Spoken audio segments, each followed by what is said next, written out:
I'm a train wreck in the morning. Hello, my name is Okpayemi and I want you to subscribe to my channel below, Cathy Love.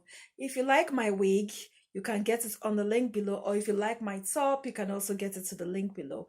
Okay, the topic for today is why the Western world, why their businesses seem to be booming, why it's doing better than the businesses we have in Africa or Nigeria.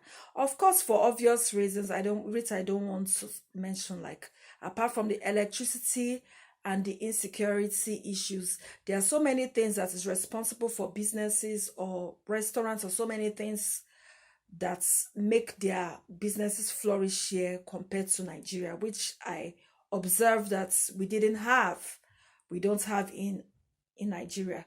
Okay, if you notice, just look at your phone. For example, that's a very typical phone. A typical example. You pick it up, you see the Facebook, it's from Facebook, Twitter, and other apps. It's normal. If you notice, it normally says updates. Then when you update it, you now find that there are new features on the phone, or maybe it's uploading faster. You just see an improvement. That is how their business is over here. They love changes. They love updating their thing. They like to improve their things to make it better. Okay, I'm about to say some things. You may not like what I'm about to say, but I've got to say it, or somebody has got to say it. I don't want to be a feminist or mean to be a feminist, but I noticed that the African women or Nigerian women, we like changes. The men don't really like as much changes. I'm talking about food, for example. I want you to give me an example of a food that has been new. I'm not talking of Indomie, because Indomie is probably from the Arab countries or whatever. I want to talk about any new food that we have made, any new food that we have formed, we have been creative enough to do, or anything like we've been creative enough to do. And it's now viral, everybody's eating the food. I don't know of anyone. No.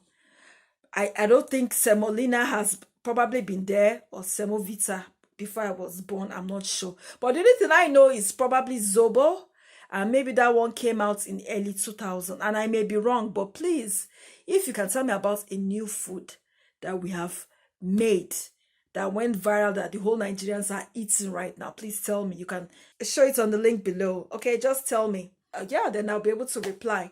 So that is how it is here. Okay, have you noticed that smoothies never really existed like 15 or 10 years ago? Smoothies came and it went viral, and all of us are now taking smoothies. I mean, for those that are weight conscious, they're now taking smoothies.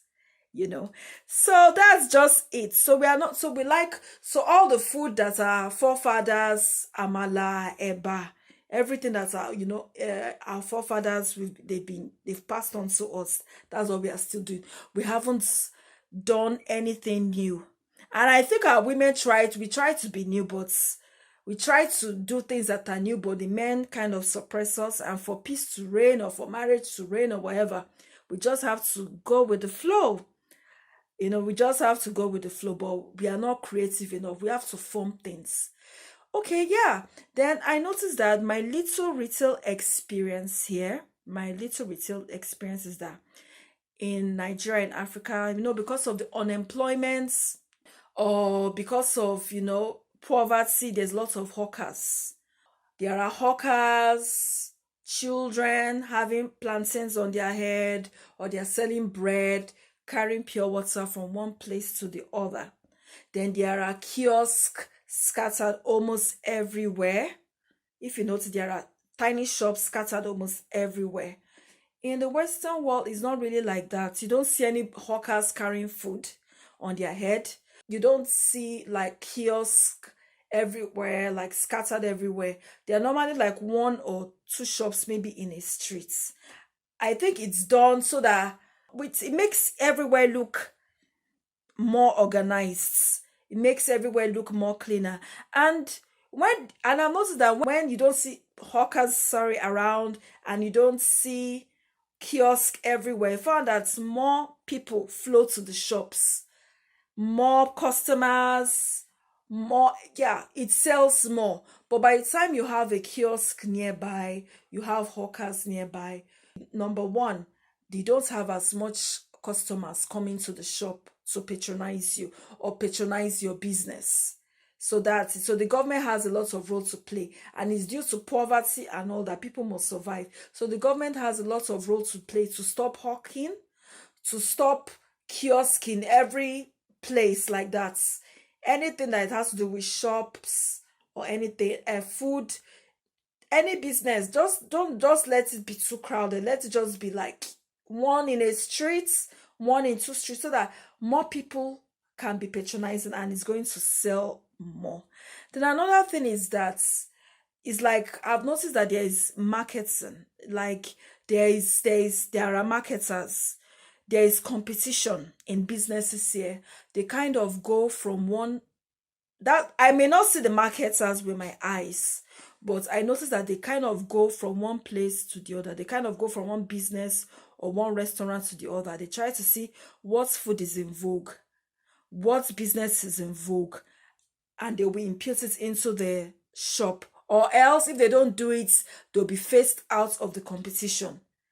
So you have to be in vogue. Then in Nigeria, for example, or in Africa, if we don't have anything, okay, you checked, okay, you're up to date, then you have to Google maybe any business you are doing. Try and Google what is the latest thing that is reigning, what is the latest technology, what is the latest thing that is making the business to boom. Like now, if I'm serving coffee, or if I'm serving food, if I'm doing anything that takes like 10 customers, what can I do so that it can be like 50, 100?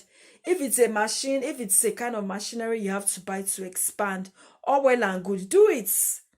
Do it. Like, for example, if you remember ShopRite, if you notice that things that are outside ShopRite, for example, they are that are not made in ShopRite, they're expensive. But the things that are made in ShopRite are normally cheaper than the things that are made outside ShopRite. So that's how the businesses are here. In the retail over here, the companies here, anything that is made in that shop is cheaper than what is made outside. So try and manufacture as many things as possible that is made in the shop or in the business you have, so that it can be cheaper, rather than bringing something from another company. Because if you bring another stuff inside and sell, you may not make as much profits, especially in the food chain business.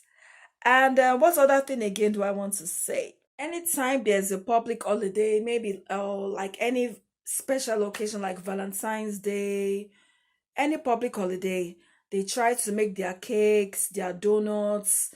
They try to make different things that will match the latest thing. I mean, the celebration as at that time. They always try to in tune with what is going on presently. They bring in new food, they bring out old stuff and bring in something new. So the summary of everything is that number one, we should try to be creative. Try to do what other people are not doing. And if you don't find, then Google it. What is the latest thing that is in my business that is in vogue? What is it, so that everybody can rush into what I'm selling or what I have to offer. Google it, make a research. Then if it's food, try to be creative. Try to think about a new kind of food. Put it in the restaurants, make it viral. And I want a kind of new food. I'm tired of the food that we've been taking, our forefathers has been taking. I want to eat something new, a new African dish. That's all I just want to say. And I hope all of you just like my video, you enjoy it. And don't forget again to subscribe to my channel. And just be creative. Google the latest stuff that is going on around and update your business. Governments have a big role to play. Stop the hawkers, stop everything. So I just want to say thank you and goodbye and God bless. Bye. I'm a train wreck in the morning.